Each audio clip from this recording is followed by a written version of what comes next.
Pandian store சீரியலில் நாளைக்கு என்ன நடக்கிறதுக்கு வாய்ப்பு இருக்குது அப்படிங்கிறத பார்க்கலாம். இப்போ மீனா வந்து பார்த்திங்கன்னா ஆஃபீஸுக்கு கிளம்பி போய்கிட்டு இருக்காங்க இல்லையா? அதே டைமில் இங்கே பாண்டியன் வந்து இன்னும் 50 நாளில் நான் வந்து சரவணனுக்கு கல்யாணம் பண்ணி வைப்பேன், அது வரைக்கும் நான் என் காலில் செருப்பே போட மாட்டேன் அப்படின்னு ஒரு சவால் வேறையாக விட்டுட்டு போயிட்டாரு. இதே வேகத்தில் தான் மீனா ஆஃபீஸுக்கும் போகிறாங்க. இப்போ வந்து பார்த்திங்கன்னா செந்தில் வந்து மீனா கிட்ட சத்தம் போட்டுக்கிட்டு இருக்கிறாரு, நீ தான் வேணும்னே அழைச்சிக்கிட்டு போயிட்டு அவமானப்படுத்திட்ட அப்படின்னு சொல்லி மீனா மேலே கோவப்பட்டு இருக்கிறார் இல்லையா?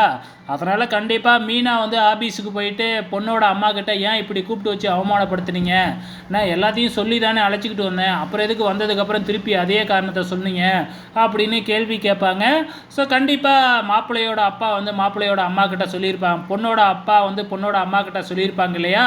ஸோ இந்த மாதிரி வந்து பார்த்திங்கன்னா நம்ம சக்திவேல், ராஜியோட சித்தப்பா சக்திவேல் தான் இது எல்லாத்துக்கும் காரணம் அப்படிங்கிற விஷயத்தை வந்து பார்த்திங்கன்னா பொண்ணோட அம்மா கண்டிப்பாக மீனா கிட்ட சொல்ல தான் போகிறாங்க.